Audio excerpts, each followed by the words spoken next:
All right, Suzanne Dwyer, welcome to Empowered Network TV. Thank you so much for having me.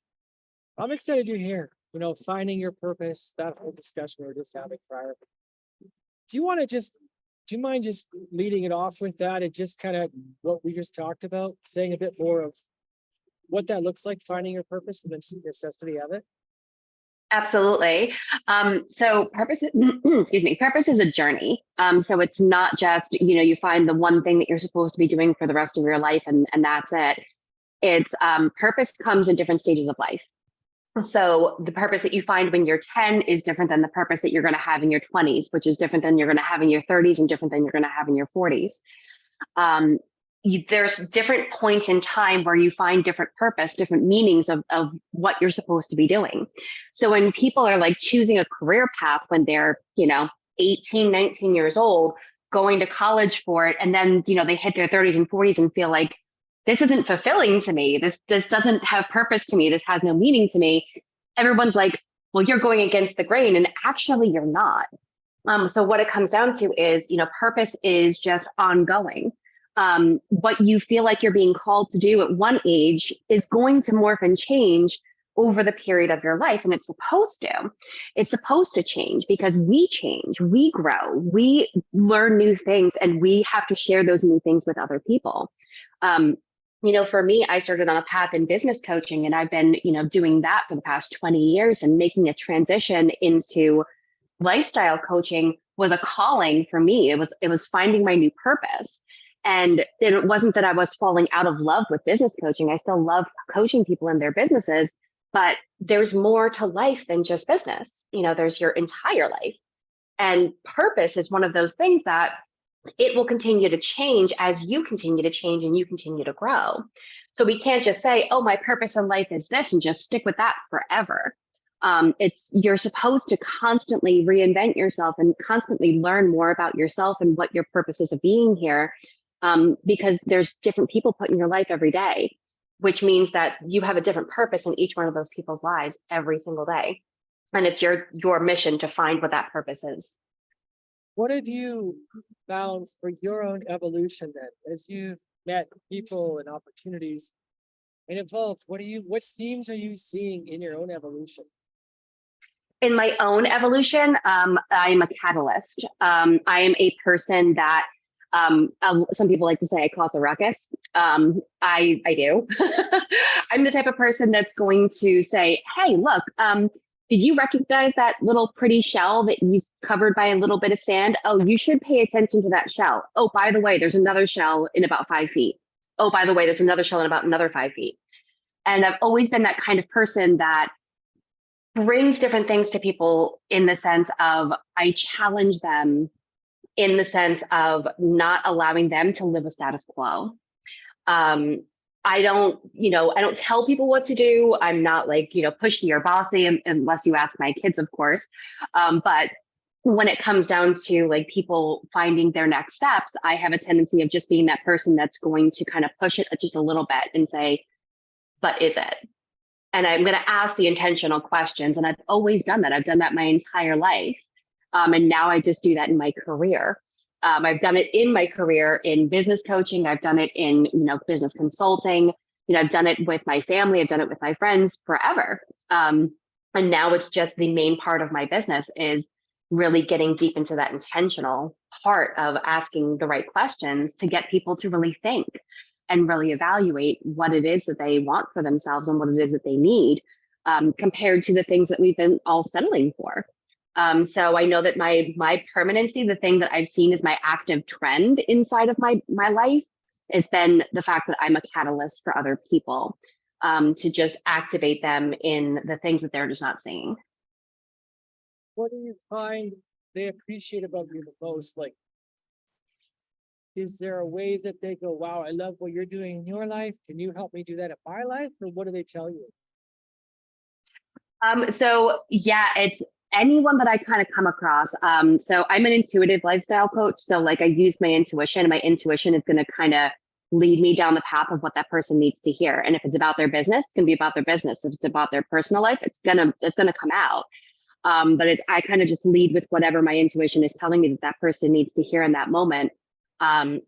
And sometimes it's something completely random. Sometimes it's like, okay, yes, I know we're talking about this right now, but why are you ignoring that thing that's been bothering you since third grade? Like it's just all of a sudden out of nowhere. And it comes on where it's supposed to. Um, but I can say that it is something that I haven't found a person yet, knock on wood, that I can't work with, that I can't help in the sense of just asking the right questions, because really what it comes down to is listening to what the person is saying and then responding to them. And listening is an art. It's a gift. It's not something that many people know how to do. Typically, we take only the first couple seconds of what somebody says, and we're already cultivating our next question. Um, fully listening and fully enveloping what the person is saying is something that takes a lot of time and a lot of patience to be able to do. What was the home dynamic like for you then growing up? If this is how you came out. Oh yeah, growing up, so I was the middle child. I was the troublemaker. I was the one that, it was, my brother could do no wrong. My sister was a baby. So I was the person in the middle that just kind of held everything together. Um, but it was always something where I challenged people. And of course, growing up in a strict household, that wasn't appreciated too much because I would always ask questions. I was raised Catholic. So I like to say that I'm a recovering Catholic. I'm now spiritual. I still do have a lot of, belief systems from being raised Catholic. But, it is something that I actively look at in the sense of, I challenged a lot. I questioned a lot. I asked, my parents questions, and I asked the priests questions, and I asked my teachers questions. And when they couldn't answer them, it was usually met with anger. So I learned, at a young age, oh, when you ask questions, people get angry with you. I had to break that cycle in myself to be able to realize that the only reason why they're getting angry is because anger is the easy emotion. It's the first emotion that we learn is upset, right? So we jump directly to that because that's the easy one. So when we feel challenged, when we feel stressed, when we feel anxious, when we feel anything, the first thing that usually comes up with that is anger. It takes a while before we can actually pull apart the strings and figure out what the actual emotions are that the people are having. So I was raised if you ask questions, people get angry. Then I learned it's not that they're getting angry, they just don't have emotional regulation. They don't know how to tell the difference between anger and every other emotion that they're having. And then that very next step is, now they're, okay, now that they know what their emotion is, now we can actually talk about what the underlying issue actually really is. And usually, like I said, anger comes out of not being able to answer a question, not being able to say oh, well, there's really no answer. You just have to have faith. You just have to believe in it. And that is an unacceptable answer to someone like me who needs to have answers. I'm like, well, yeah, there's faith and you have to believe and so on and so forth, but there's got to be an answer to some of these things. Like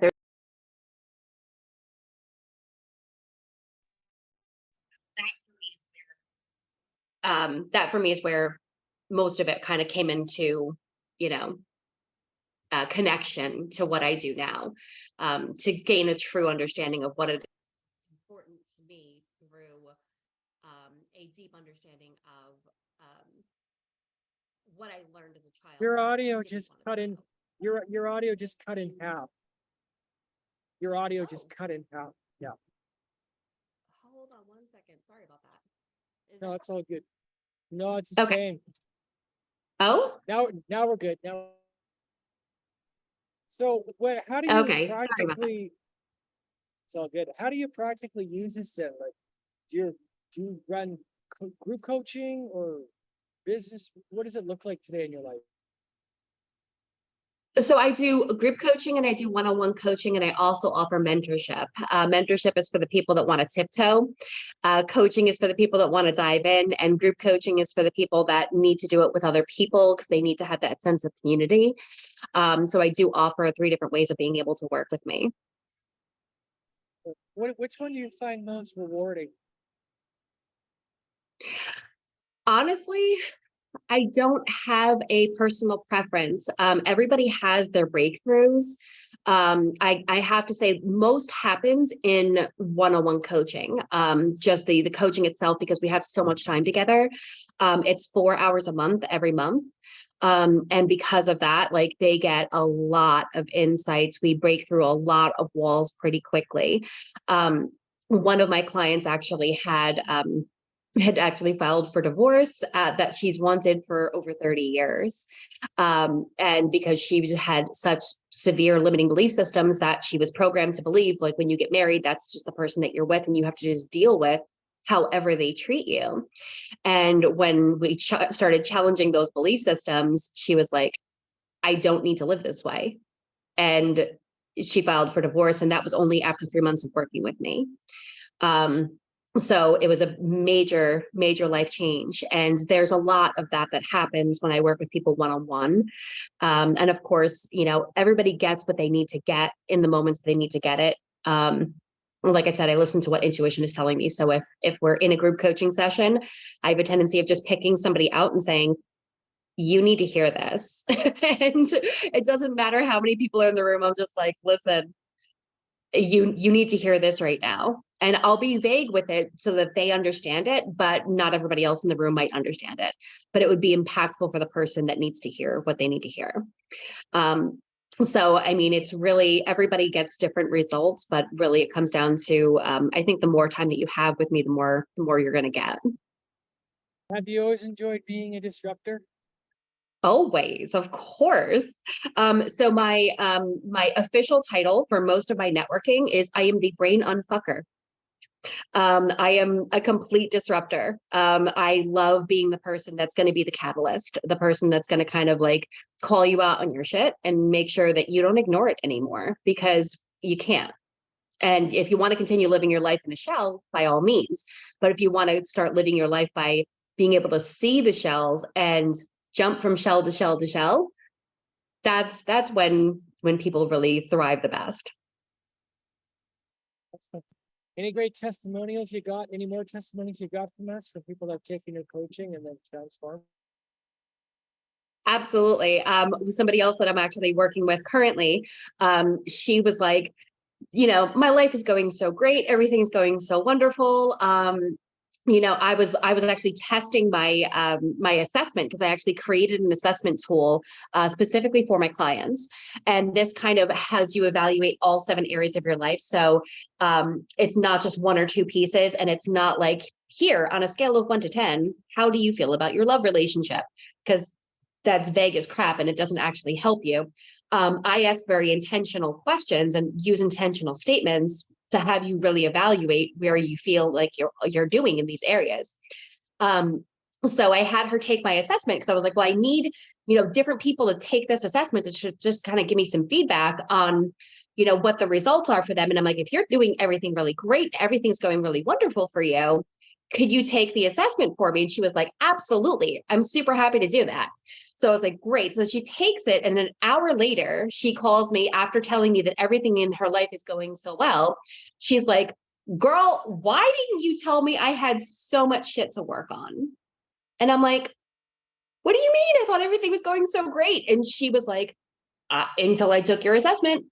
She's like, I realized that I am hyper focused in like 2 areas of my life, and I'm completely ignoring everything else.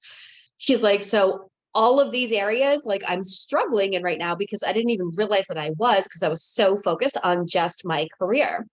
And typically that's what most of us do. We focus on prosperity, because that's the one thing that we know we have to work towards that thing. Like we always have to get more money. Like when people manifest money, they're going to always manifest money. When you're working towards getting money, you're going to always be chasing money.